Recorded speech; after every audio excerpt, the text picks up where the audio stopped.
자.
After the war, most of the area was converted into a park.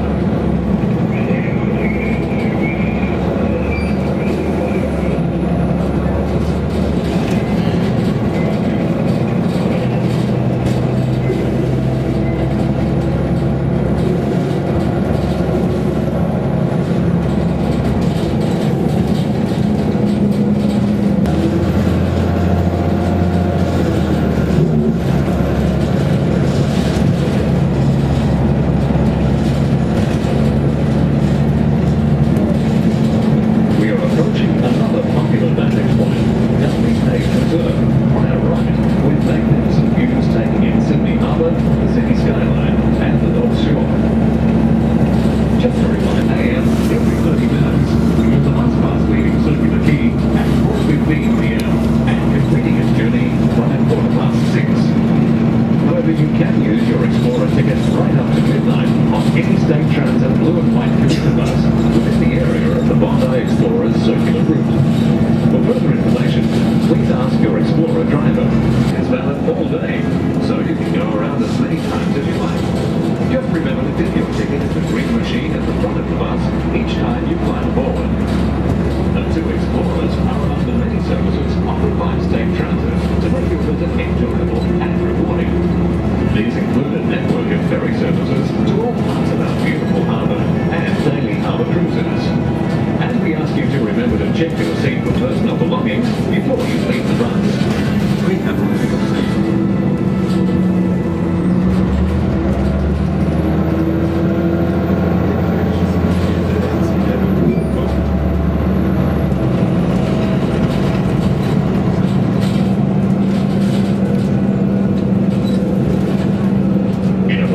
You'll see a spectacular view which takes in the 5 surfing beaches all the way to Tamarama.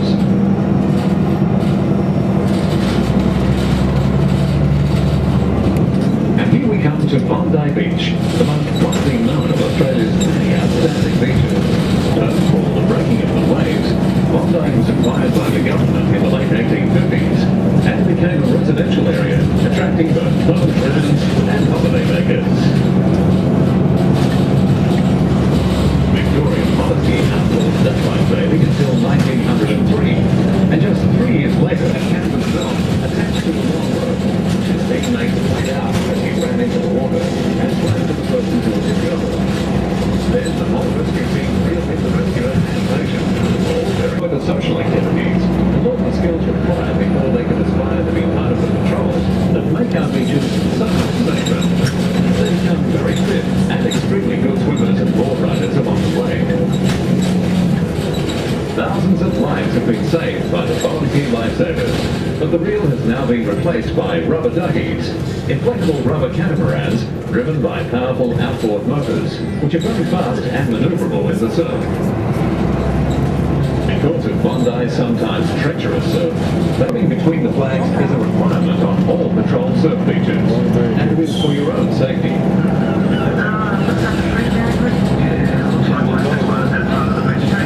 The local lifesavers select the safest section of the beach each day, and the location of the flags can change according to tides and currents. If you have any doubts about where to swim, just ask one of the beach inspectors. The only 2 fatal shark attacks at Bondi Beach occurred within a period of 2 weeks back in 1929. For years now, Bondi and many of Sydney's beaches have been protected by shark netting. Head of Bondi, known as Ben Butler, is the remains of an ancient volcano. Bondi is famous for attracting large crowds. Many thousands of people are going on the beach. 14 kilometre city-to-surf fun run. Though some competitors take it more seriously than others, including, occasionally, Olympic marathon runners.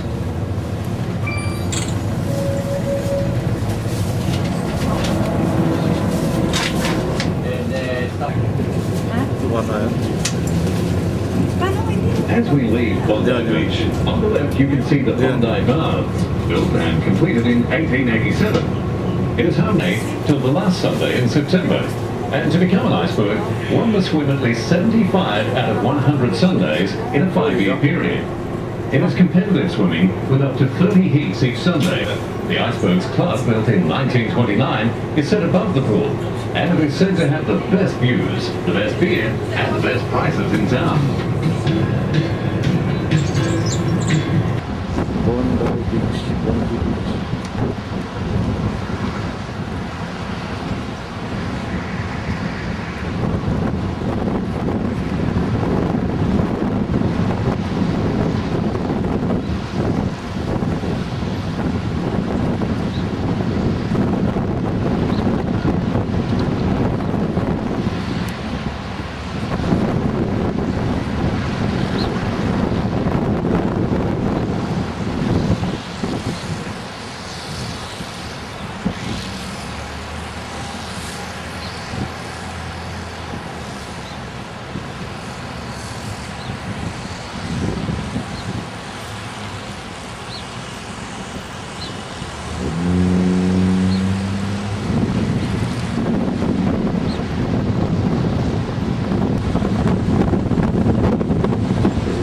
Bondi Beach.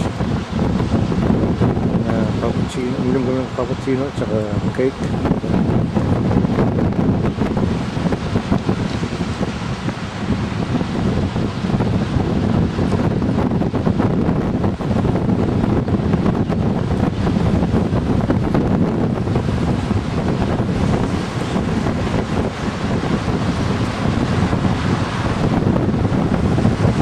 Alam mo, nasa Dino Point ka rin. Parang ano rin. Dino Point ba? California, California.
Sunday in May till the last Sunday in September.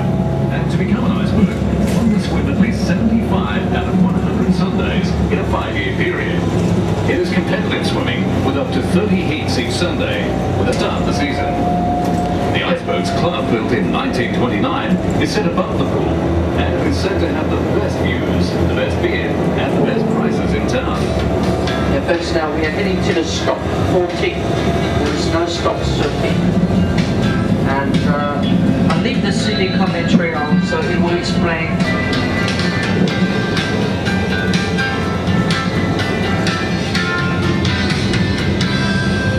We are now heading towards Bronte Beach, one of Sydney's most popular family beaches, and home of the historic left will be Mackenzie's Bay, a very rocky but favourite beach and for the locals. Park in Bronte. For history buffs, the Waverley Cemetery is a landmark in this part of Sydney. It is the final resting place for many famous Australians, including writer Henry Lawson, poet Dorothea McKellar, and cricketer, journalist and broadcaster Jack Fingleton. You can see the...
been climbing at quite a pace in recent years.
Coogee Beach. There are lots of the cafe shops, and restaurants, and hotels, pubs, and it is especially popular by those backpackers.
Stop is Coogee, one of Sydney's most popular entertainment playgrounds. It is a good spot to explore on foot and perhaps enjoy lunch or a coffee before continuing your journey on a later Bondi Explorer bus. The word Coogee derives from an Aboriginal term describing the smell of rotting seaweed. In 1835, pioneer explorer William Charles Wentworth purchased 30 acres of land here, and the village of Coogee was gazetted just 3 years later, with the area gradually building a reputation for its agriculture. It wasn't until the middle of the 19th century that Coogee became a popular beach, but it grew in stature with the development of an aquarium, complete with a seal tank. Coogee is a significant residential area, and in recent years, the Bradwick Council has embarked upon a major construction program in the area. The beachfront has seen a number of changes, including the development of a family park area south of the beach. It is the home of the Galloping Greens, a popular name given to Bradwick Rugby Union Club, which has an outstanding record of championship victories. Yeah, coming up our stop. 14th, the Coogee Beach. Anyone for Coogee Beach? It is a very popular beach in Sydney. And the next bus will be here roughly about half an hour because I'm pulling up the take my time.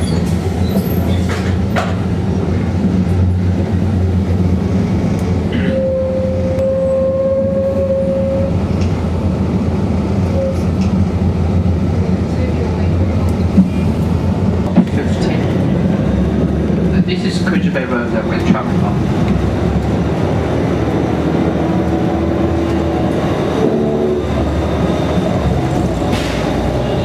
It was the home of the famous Ella brothers, and what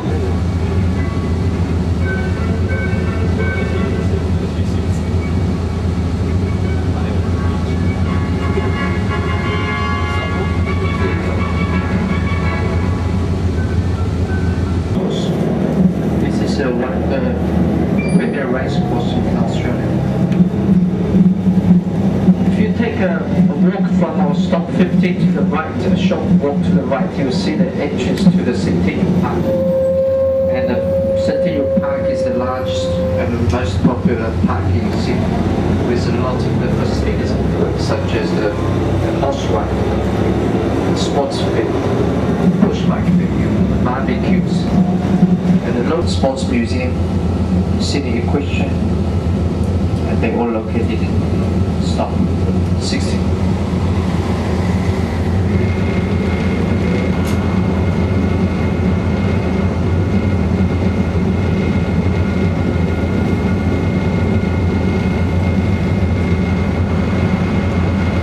Acres of land in the early days of settlement. The Sydney Cricket Ground has hosted some of the greatest matches in the history of the game, and many other sporting events, such as the 1938 Empire Games, now known as the Commonwealth Games. Light towers were erected in 1978, and day-night cricket became a summer feature in Sydney.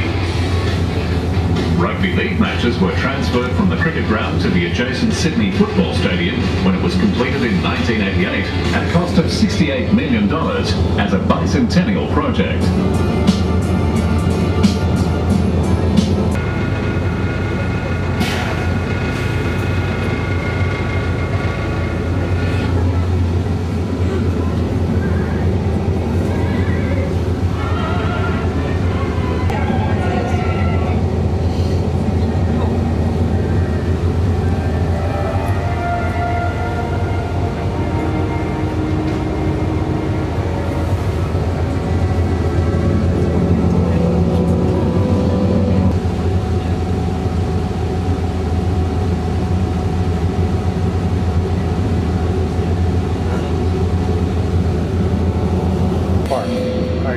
At the southern end, it is dominated by the 30-metre-high war memorial, known as the Anzac Memorial, which was built in 1934. It commemorates the thousands of Australian soldiers who died at Gallipoli in Turkey during the early part of World War I. The Anzac spirit was born on the 25th of April 1915, when the Gallipoli campaign was launched at the southern end of the peninsula. Army Corps. Hyde Park takes its name from London's Hyde Park, and in the early days of the colony, it was used mainly for sporting events. It was Sydney's first racecourse, and when the first races were run in 1810, Governor Macquarie ordered that there be no gaming, drunkenness, swearing, quarrelling, fighting, or boxing. The tower has 2 decks containing bar and restaurant facilities, one of which is a revolving restaurant offering spectacular, ever-changing panoramic views as you enjoy your meal. There is also an observation deck from where the views are Park Barracks, the Mint Museum, Sydney Hospital and Parliament House are among the grand colonial buildings to be found in Macquarie Street. All, except the Mint, are open to the public. Our stop is at Martin Place, the main of the town, and it is a very popular meeting place. You'll also find the cenotaph, where a moving pre-dawn service is held every Anzac Day in memory of loved ones lost in battle.